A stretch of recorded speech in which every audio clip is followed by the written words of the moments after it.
R.I.P. Sam Neill, September 14th, 1947 to July 13th, 2026. A quote I love from Jurassic Park, my favorite movie of all time, is, "We're not just playing God, we're playing with the laws of nature." That's what it really feels like in this stupid heat wave and smoke in DC.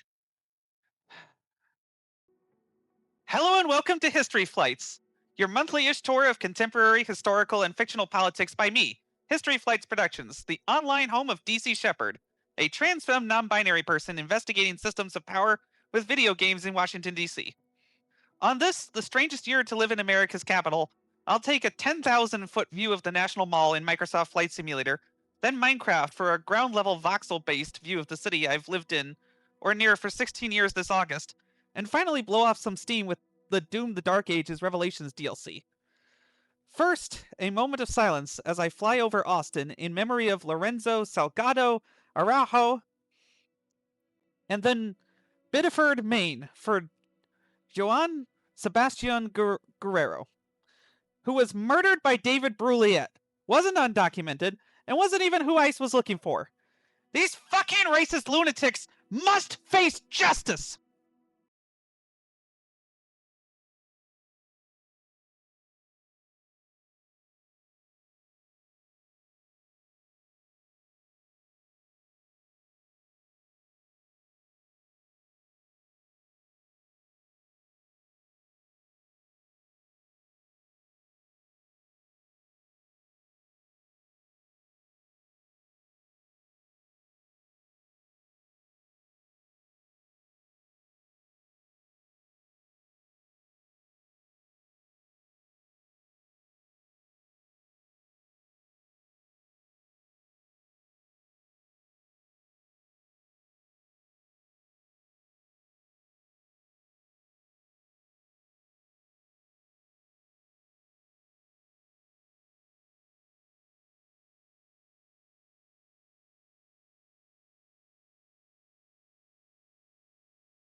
Meanwhile, I thought about it, but I did not attend the not great, un-American, half the state's fair by its last day of operations on Friday, July 10th. If you'd like to see me tour the National Mall during happier times at the Cherry Blossom Festival, before he fucked everything up, History Flights Tours number 5 will be linked.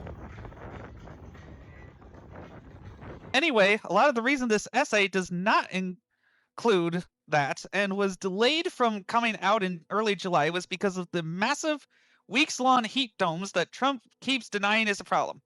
Even technically lower temperatures on my tour of Apple Carnegie Library on June 27th felt like I was being covered by a blanket of hot clouds.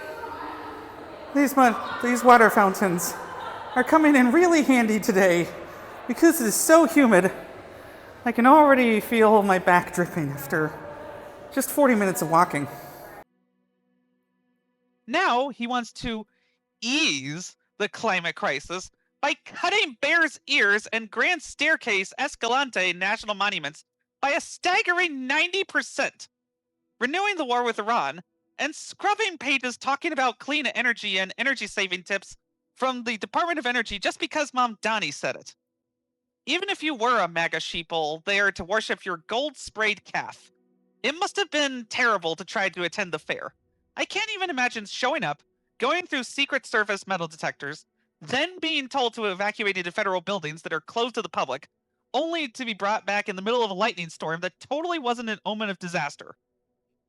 I knew it would likely be so after the UFC fight on King Pedophile's birthday on June 14th was, according to those who watched it, a disjointed, racist, and transphobic mess that dug up the White House grounds for a $60 million bribe to the president, an ad for UFC, not to mention another $100 million in taxpayer-related costs, such as Secret Service requirements. The thing I struggle with as a content creator is that the scale of Trump's disaster here, with the reflecting pool and with everything he's trying here, keeps begging belief. And even videos like an American flag paraglider crashing into a crowd don't do this justice.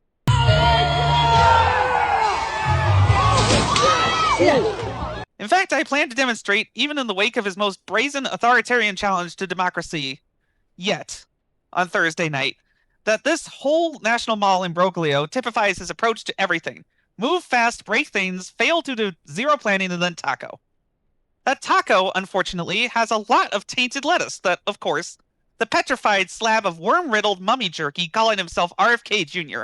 isn't going to bother keeping track of because he's so fixated on putting us autistics on yet another eugenics list. And now Trump is angry that people are starting to call it Trumperia or the Mahatrots. So spread that around to remind him of that new disaster.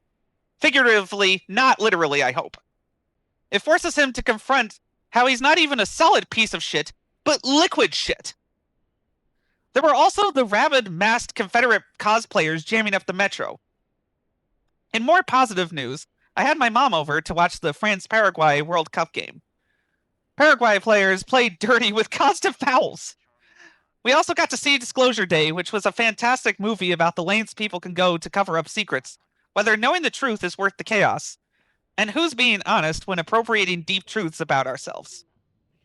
Trump did so by focusing on the empty symbols of America, the flags, the fireworks, and the grand declarations of liberty while whining about witch hunts. He also doubled down on his insane push for the Save America Act that he believes will allow him to legally steal the midterms by pushing out undocumented people from voting, when they don't anyway. However, really the plan was to hassle poor black and brown voters, as Republicans did in Florida to steal 2,000. Definitive proof for this comes from the report Voting Irregularities in Florida During the 2000 Presidential Election by the United States Commission on Civil Rights from June 2001. It, as I quote, concludes that many eligible Florida voters were, in fact, denied their right to vote, with the disenfranchisement disproportionately affecting African Americans. The report also contains recommendations, stressing that any electoral reform must include clear guidance, responsibility, and accountability measures that include effective monitoring and adequate resources to ensure meaningful implementations of these recommendations. President Trump has now built on this futile offensive against his inevitable downfall by firing the entire Election Assistance Commission, claiming this authority from the Supreme Court's dangerous ruling in Trump v. Slaughter, and with his primetime speech on Thursday by claiming vulnerabilities in the election system, other than the ones he's trying to create so that he can avoid accountability for 2 years. All his warmed-over bowl of moldy grievances stated, with a side of preemptively alleging a cover-up by the CIA and Director of National Intelligence so that people are primed to believe him and not their lying eyes, while at the same time ordering them to investigate these nothing burgers alongside the FBI, was that China thought about meddling in the 2020 election. Thing is, they saw public voter information and that's it. According to the CNN transcript of the speech and fact check, quote, the intelligence services agreed that China, rather than actively fighting to block Trump from winning, did not try to interfere in the election because they felt such meddling would not be worth the risk. Trump's claims of widespread machine vulnerability, A, are a continuation of a multi-year rhetorical strategy designed to erode public trust in democratic institutions for naked partisan advantage, and B, directly conflict with findings from the Cybersecurity and Infrastructure Security Agency, or CISA, the FBI, and bipartisan state election officials. Federal agencies have repeatedly verified that U.S. voting machines are subject to stringent offline controls, logic testing, and paper trail audits. CISA has firmly reiterated that there remains absolutely no evidence that any foreign adversary or insider deleted, lost, changed, or compromised votes in past cycles. Later, the recently declassified documents revealed that Russia tried to help him win, accidentally unveiling the actual conspiracy that's been there the whole time. What a moron! He tried to use this speech to once again resuscitate the very dead and very obviously an attempt to steal the election, Save America Act. But all this confirms is that a Democratic House and Senate need to save America from him by flooding him with subpoenas and impeachment trials and hearings. Thankfully, the speech also backed off the rumored claims that Senators Jon Ossoff and Raphael Warnock are not legal senators due to fraud. This stunt, which faced massive backlash, would have done nothing to endear the state of Georgia to him, since they like Senator Ossoff. The big lie also backfired hilariously in the latter's questions to Jay Clayton. So, I expect this seat to be safe. It's been 6 years Stop trying to make the big lie happen. Or at least stop folding your arms and pouting rather than signing a bipartisan bill to help more people afford housing handed to you on a silver platter. Typically, when you try to win elections, you do things for people, dumbass. At least ABC and NBC finally grew a spine and didn't air the speech on their main channels, instead relegating it to their online streaming platforms. Speaking of Georgia, though, on July 15th, 2026, my historically astute friend L.C. Francis on Substack exposed more of Trump's evil plan to destroy the midterms in his article, This is What Rigging Looks Like. In the coming days, Georgia officials will meet to decide how to protect the state from threats most people hope never materialize. A cyber attack that shuts down emergency systems, violence at a crowded public event, or an assault on the infrastructure millions depend on. Washington has already set aside nearly $20 million for that work, including $6.9 million for the state and $13.2 million for metropolitan Atlanta. Yet before Georgia can receive all of it, the Trump administration wants something in return that has nothing to do with terrorism or public safety. It wants a say in how Georgia runs its elections. The threat now jeopardizes nearly $196 million in counterterrorism funds nationwide, while FEMA announced $394.3 million for state homeland security efforts and $584.3 million for high-risk urban areas. It will withhold 20% of each grant until states and cities meet the administration's election conditions. Funds meant to protect subways, airports, public gatherings, digital networks, and first responders are now being used as leverage over the ballot. It's clear that the requirements extend well beyond protecting polling places from threats. States are required to verify voters and election workers' citizenship using a federal database, ensure voter counts match ballots cast, perform manual audits of at least 5% of ballots, and develop plans to phase out voting systems that utilize barcodes or QR codes. The Trump administration has only a few weeks to accept these conditions, with the November midterm elections less than 4 months away. Well said, my friend. I'll talk more about all the court cases I can later. However, true patriotism has never been about empty applause, and it has never been found in comfortable complacency, nor in curmudgeonly declarations of your political opponents as big, scary communists out to give people free health care by taxing people who can afford it. Oh no! Anyway, true American equality is an ongoing choice, one that historically demands personal sacrifice and active engagement. I am truly patriotic by criticizing my country for slipping into tyranny, and still enjoying the fireworks show that Trump at the Hut delayed until fucking midnight while eating watermelon with my wonderful mom, enjoying life despite all that. Of course, that American spirit of freedom was not applied evenly from the start, and Trump insists on giving some people the freedom to ignore history. As my friend Resist Fight on Substack pointed out, the NWDC in Tacoma, Washington, is the 5th biggest ICE concentration camp. It can hold 1,575 people, usually runs at about 90% full, and is for profit. People inside are asking to be set free while the cages stay full and the money keeps moving. That is what the system is built to do. We are trying, I promise! I promise we're trying, guys! They asked us to get him out. We are trying to get you out, I promise! Names! Yell your names! Yell your names! Yell your names! Yell your names!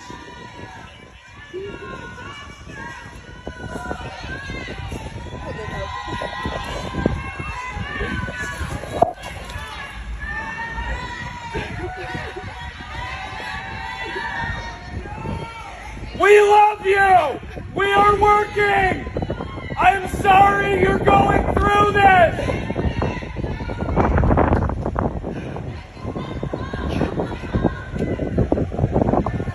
That's what the system did, as I argued in America's Dangerous President Worship a few history flights ago back in March, most egregiously with Japanese Americans in World War II.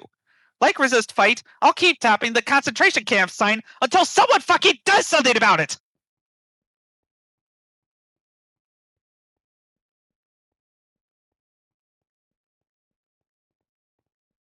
Not to mention, from the very beginning of the Revolutionary War, African Americans were signing up to join the British Army in droves. A season 97, episode 2 of American History Tellers on the Revolutionary War explains, even in the early revolution, slavery inflected everything. The idea of putting weapons into the hands of enslaved men was the slave owner's worst nightmare. And that included George Washington, who called Lord Dunmore a monster, declaring, "If the Virginians are wise, that arch traitor to the rights of humanity, Lord Dunmore, should be instantly crushed." In a letter to his plantation manager, Washington expressed fears for Mount Vernon, where he and his wife Martha owned roughly 200 enslaved men and women. And one of those men was Harry Washington, who fled Mount Vernon to join another 800 former slaves in a military unit Dunmore called his Ethiopian Regiment. Hundreds of enslaved women and children also sought freedom behind British lines. But while it proved a beacon of hope for the enslaved, Dunmore's proclamation failed to disrupt the American war effort. Instead, it hardened the resolve of Southern slave owners to defend their profitable plantation economy and pushed many toward the patriot cause. The hypocrisy of the colonists demanding liberty while holding 500,000 black people in slavery was not lost on observers. In 1775, the famous British writer Samuel Johnson wrote, "How is it that we hear the loudest yelps for liberty among the drivers of Negroes?" Another segment I find extremely relevant is, they also refused to let debates over slavery interfere with the larger goal, the success of the rebellion. But by December 1775, the future of that rebellion hung in the balance. With militia enlistments due to expire at the end of the year, volunteers were returning home to their farms, and Washington faced the alarming prospect of his army disbanding.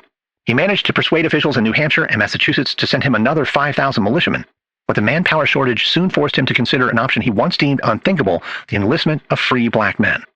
Even though black men had already fought at Lexington and Concord and Bunker Hill, that October Washington had relented to pressure from Southern slave owners and expelled black soldiers from the Army.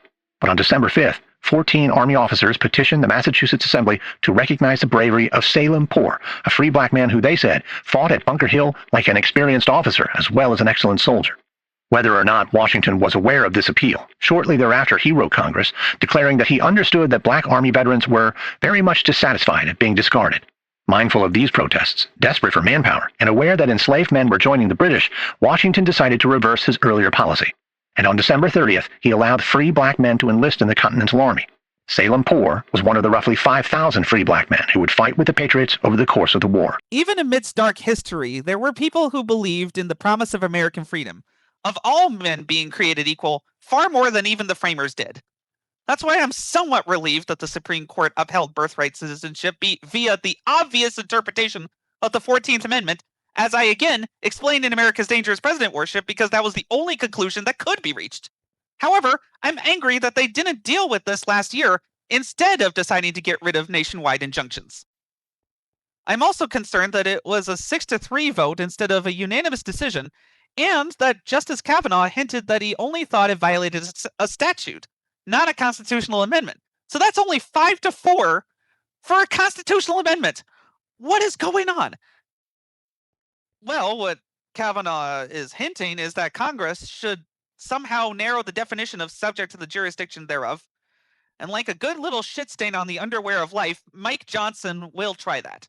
Mark my words. Now that Dobbs has struck that down, Trump v. Barbara will be the Roe v. Wade of our generation, with VP Vance hinting that white supremacists should labor to stack the court so that they can overturn it.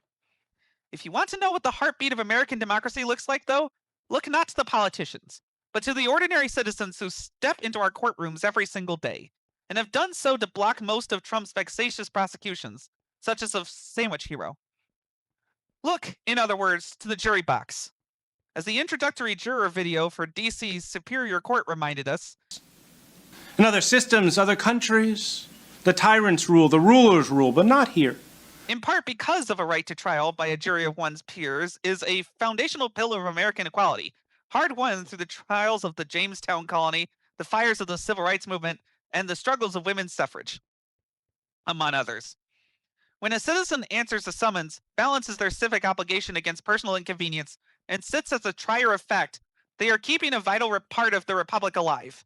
As everyone who's seen 12 Angry Men knows, our system relies entirely on independent, reasoned voices who are willing to shut out external noise, reject bias, and deliberate strictly on the facts. That is our sacred promise, a commitment to safeguarding the impartial execution of the law and ensuring that civil rights are preserved uncorrupted for generations to come.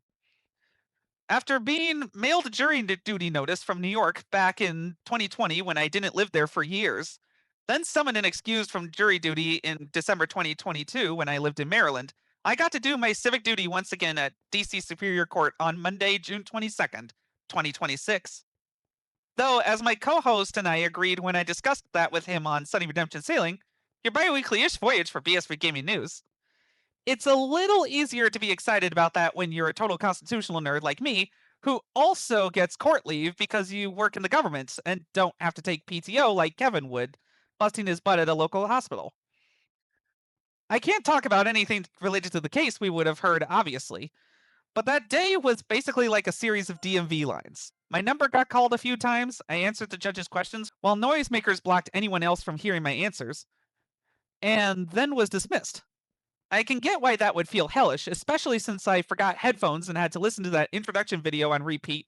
But hey, I got a grand total of $7 for my service on a debit card. For that is what it really means to be an American, showing up and not being recognized at all. Meanwhile, the people not showing up to buy $25 cheeseburgers in shitty tents with little other shade or have ads for Palantir, Tesla, and TikTok shoved in their faces, as well as the protesters that utterly dwarfed the failed Great American State Fair's crowds, showed a similar spirit of stubborn independence. Even Mount Olive Pickle Company showed more spine than most big law firms and movie studios by pulling out after North Carolina had a Confederate flag.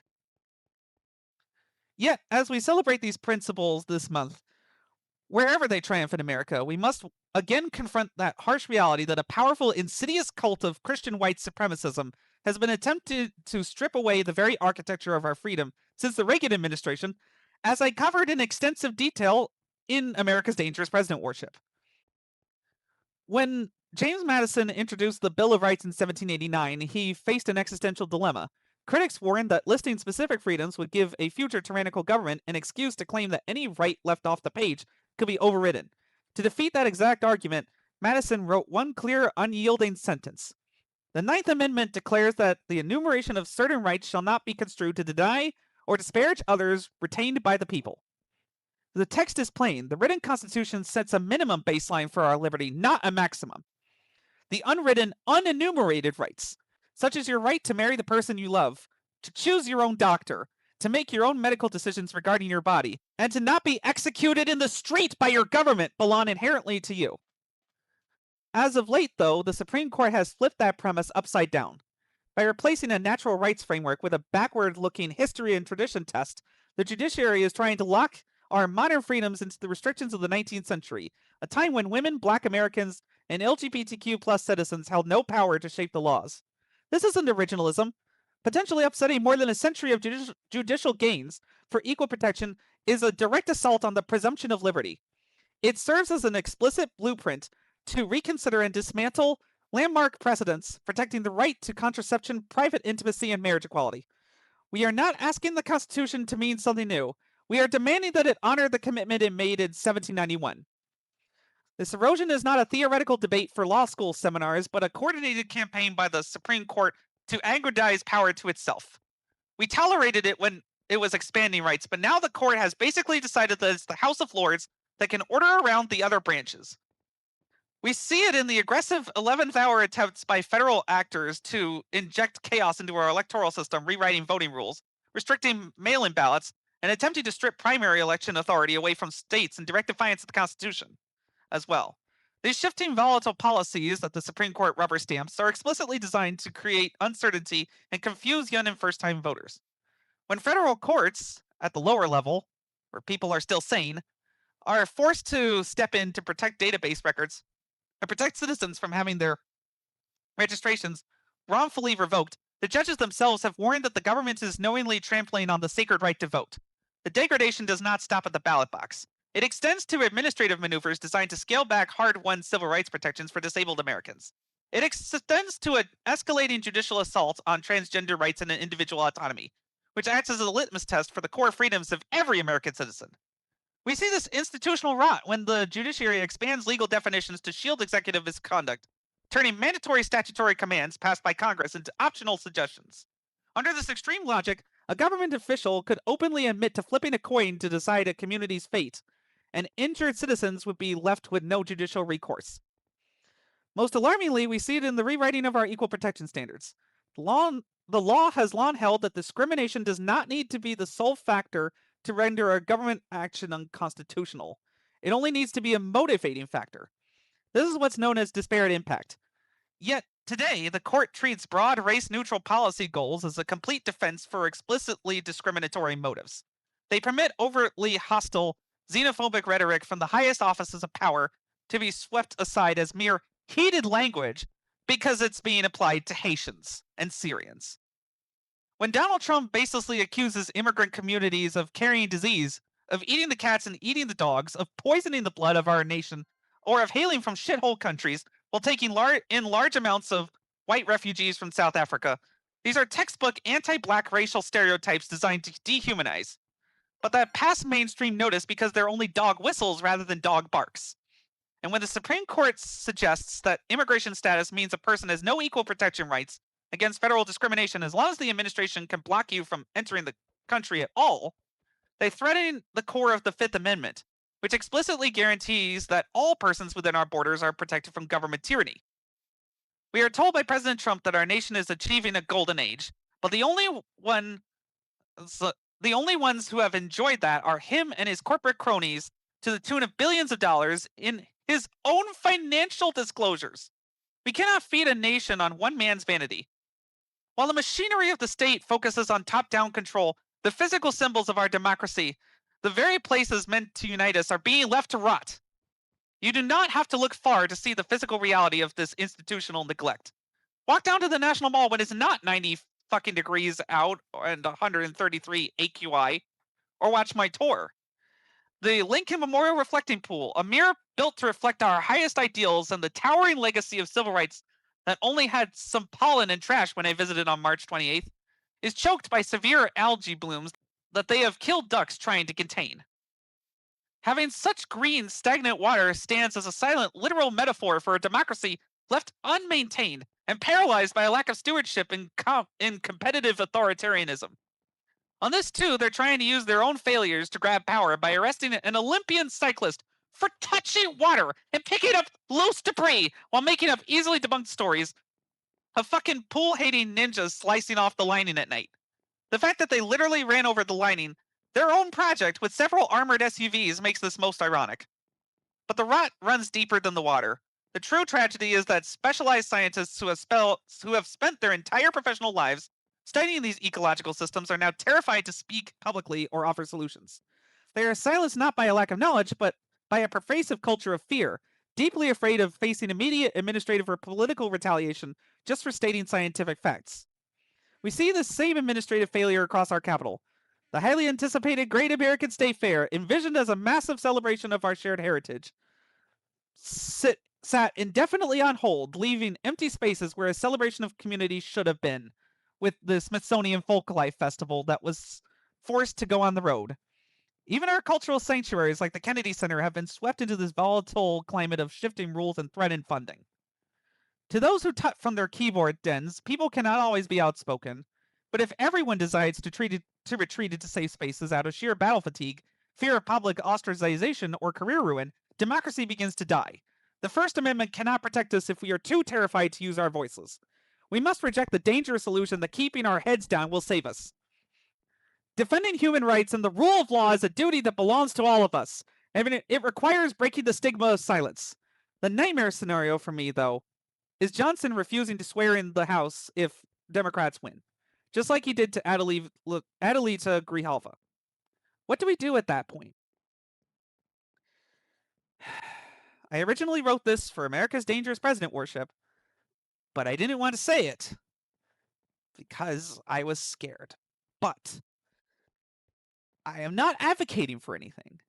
I am just letting all the people who talk about revolution so easily that they need to know what would actually happen. Here's how this political science nerd, who has read about dozens of wars through history, both external and civil, has war-gamed out a plausible scenario that I'll just call the unthinkable. He'll almost certainly try to steal the election with lawsuits first, which will obviously fail. If he can get enough Republican states to do it, maybe that won't matter.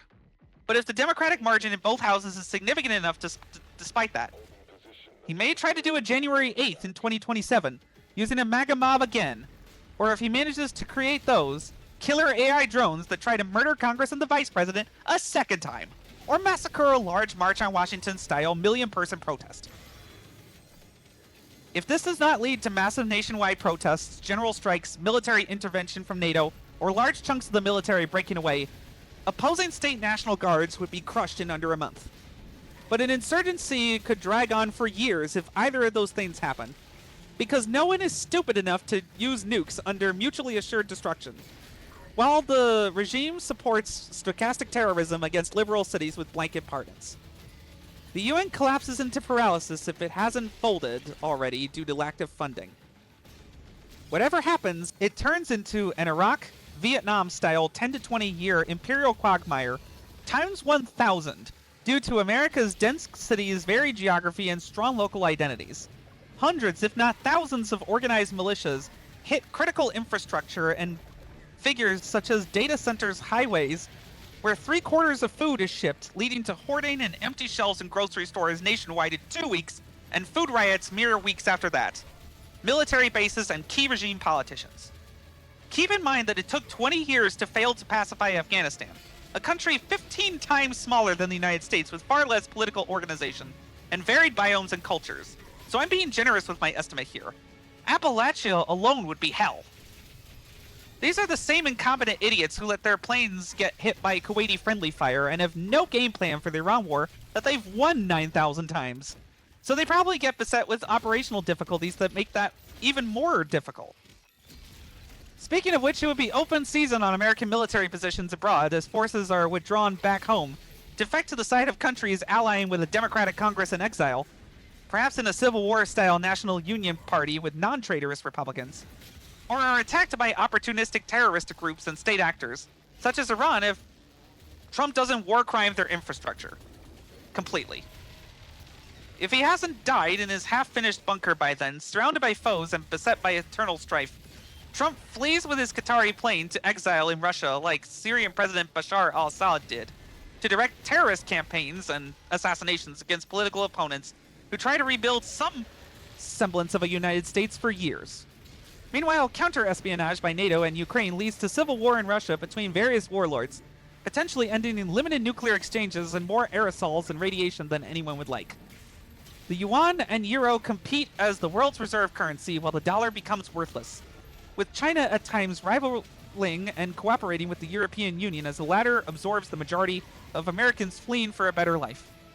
If it were me, my mom could potentially get dual citizenship in Ireland and bring us over, but the thought churns my stomach, even if I may have to flee for my life as a trans person.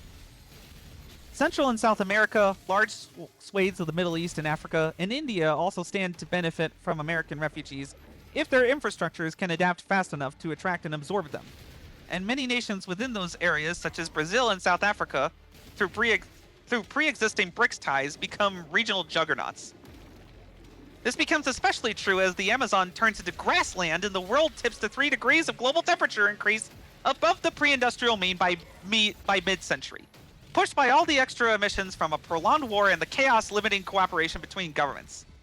This makes much of the northern hemisphere unsuitable for agriculture, causes a mass extinction of up to a third of life, as well as billions of human deaths due to starvation, lack of water, or resource wars, and leads to population collapse as the AMOC, Atlantic Meridian Overturning Current that brings warm water from the mid-Atlantic to the North Atlantic, threatens to shut down by century's end due to fresh water being dumped from melting glaciers, leading to a new glacial maximum and a drying out everywhere else, ironically. Along the way, Trump dies in a convenient plane crash orchestrated by Putin or is executed by American terrorists. Even in the present day, though, the climate risks are looming over everything while we fight each other over petty bullshit. The AI pushes are all sloshing money around to each other to try to keep entire sectors of the economy afloat. Their marketing of fears of artificial general intelligence, when there is a massive difference between languages and intelligence, is supported by multiple hundreds of billions of dollars in water-guzzling, pollution-spewing data centers that are constantly contributing to the looming water wars. The current genocidal war in Sudan, for instance, that isn't being reported on because no Jews, no news, is depraved and makes Mad Max look like a Disney movie.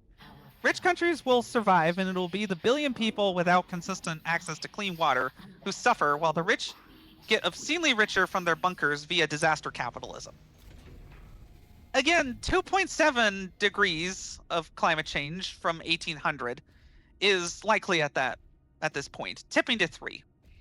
Without drastic worldwide action, again, the entire Amazon rainforest could turn into grassland! And ironically, a rainforest could cover the Sahara. But that level of extinction would be devastating for the people and ecosystems of South America, as well as release an unbelievable amount of carbon, and then, who knows? Meanwhile, whatever we do, the oceans have absorbed all the carbon they can, and 80% of warm water corals will die, though the remainder could adapt, and cold water corals may be grown in captivity or off the coast of Iceland. At 4 to 6 degrees, the dead frozen mammoths in the Siberian permafrost could melt and release methane, and beyond that, just horrific mass extinction, with humanity becoming a permanently indoor or underground species, or becoming nocturnal if we don't die out. I hope that sanity may yet be restored, and we can get a president for 8 years who can restore American climate leadership and inspire the world to come together as one planet to save us all before, again, the AMOC shuts down and crushes the northern hemisphere in glaciers. If there is a water war in the U.S., it will likely be between 18 western states, many of whom have a compact with the ability for the federal government to intervene and set water usage levels, and hopefully fought in courts, not in the streets. But a president who cares about that would be able to resolve this by mediating. Like a president actually does, by leading. Yet I can acknowledge these flaws and extreme risks while still fighting for a better America, as anyone should do for a nation they love.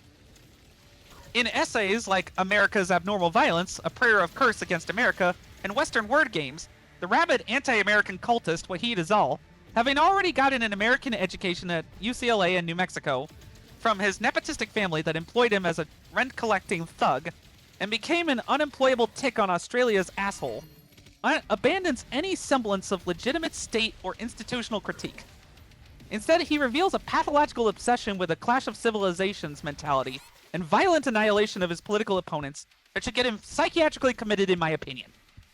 There is an unbridgeable chasm between criticizing federal foreign policy, something I do relentlessly as an underground journalist in my spare time while still working for the federal government, and publishing literal liturgical curses pleading for the violent wholesale destruction of millions of ordinary citizens in America and Israel. To Wahid Azal, our entire nation is not a complex collection of human beings fighting a dictator and striving toward progress, but a demonic monolith that must be put to the sword. He doesn't want reform, accountability, or peace, but a holy war directed from his laptop. In his absolute zealotry, he has even gone so far as to publish mocking condolences to me on the passing of Senator Lindsey Graham, who he assumes is my patriarch just because I'm queer, when my actual patriarch is Lindsey A. Graham, the unrelated creator of American History Tellers and American Scandal, for his venomous political theater. It is a level of psychological depravity that exposes the hollow core of his self-styled spiritualism. What is most laughably absurd, however, is Wahid's desperate need to repeatedly call for my death for exposing his messaging of a minor and doxing of my name, face, and residential building, while painting me as an institutional proxy by lumping me in with warmongering neoconservatives like Lindsey Graham. Because he's an idiot and will almost certainly watch this and trigger himself before abusing defamation reporting on YouTube to get it blocked in Australia, to explain to his dumbass again, I am a transfem, non-binary digital content creator operating out of Washington, D.C., who uses video games to critique our capital's descent into competitive authoritarianism and who warns against the very real dangers of American fascism. I spend my time fighting to preserve the Ninth Amendment, defending transgender autonomy against people like him, and sounding the alarm on corporate-sponsored federal tyranny, while he spends every waking moment thinking of ways to destroy me for daring to challenge a man who claims to be God, and thinks no social rules apply to him. To suggest that a politically independent, democratic socialist, neurodivergent investigator is somehow a card-carrying mouthpiece for the American-Israeli military-industrial complex is a delusion of comedic proportions, and a lazy, desperate guilt-by-association tactic that Wahid has brought before. This is because he cannot intellectually survive a debate on the actual merits of his digital harassment. So he has to pretend he is He has to pretend he is fighting a multi-front war against the FBI, the State of Israel, and a gaming YouTuber in DC. I may write about empires, but only from the standpoint of historical analysis of Byzantium, critique of America's empire, and a fictional steampunk allegory. I am a journalist who is utterly refusing to let you hide your cyberstalking Wahid Azal behind a wall of fanatical, violent geopolitics. The tantrums will not stop the tracking. The curses will not stop the legal process. And your bizarre bloodlust will not save you from real-world accountability. A non-zero portion of federal servants are planning to run for office in 2026 in response to all this nonsense, and I will be volunteering for Alexis Goldstein for Congress. She was a financial regulatory expert for my agency, Consumer Financial Protection Bureau, when she was illegally terminated in February 2026, a year after being placed on administrative leave for informing the rabid doges tearing through our former office that they couldn't access sensitive computer systems without badges, or the cybersecurity training we federal employees have to do every fucking year. Really, though, it was because she went on TV to tell the truth.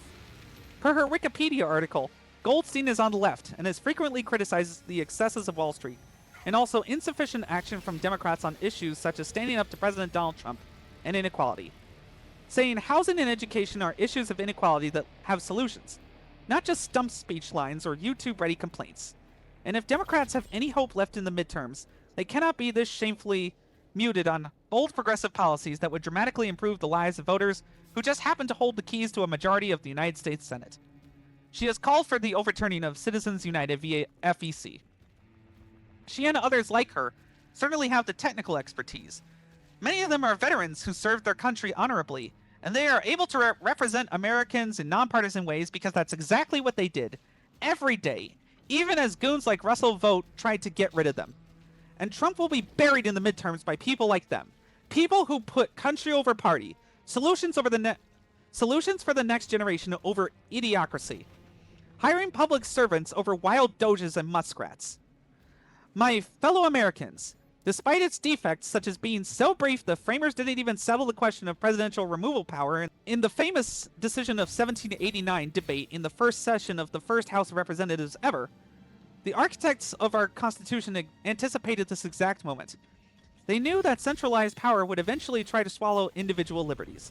That is why they explicitly designed a system where primary authority over our elections and local communities remains firmly in the hands of states, not the federal government. The ultimate guardrail against top-down tyranny is found not in centralized edicts. It is built into our sovereignty as local communities and the vigilance of our neighbors. Our democratic infrastructure is being held together right now by local election officials, state boards, juries, and community poll watchers who refuse to let the mechanics of voting be dismantled. They are the ones retraining workers, redesigning ballot envelopes, blocking vexatious prosecutions, and fighting last-minute suppression tactics to ensure that every citizen can cast a ballot. Let us be clear. Democracy's last hope does not rest on celebrity endorsements, strongly worded letters from Democratic leaders, or hollow political spectacles. Cultural icons can lend their voices and help mobilize action, but they cannot save us.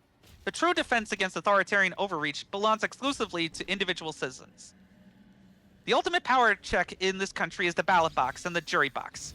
It belongs to the voters who refuse to be confused or intimidated by 11th hour rule changes.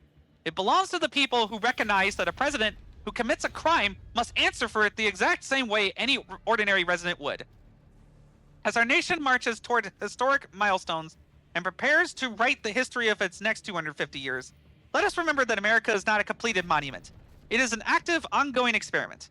We are the stewards of James Madison's promise. We are the keepers of the unwritten rights retained by the people. When the government attempts to restrict who we are, how we live, or how we vote, the burden is on them to justify their actions. We are not asking for a new document. We are demanding that this nation honor the commitment it made at its founding. On this, America's 250th birth month, let us choose substance over spectacle. Let us choose courage over comfort. Let us speak out, protect each other's sacred right to vote, and ensure that a government of the people, by the people, and for the people does not perish from this earth. Meanwhile, I will be continuing to tell the truth while still inside this federal government and fighting anyone who wants to impose authoritarian rule from the shadows. I am a journalist! I am the wrath of history! I am DC Shepard! Lastly, I hope you all rest a little easier having learned some history.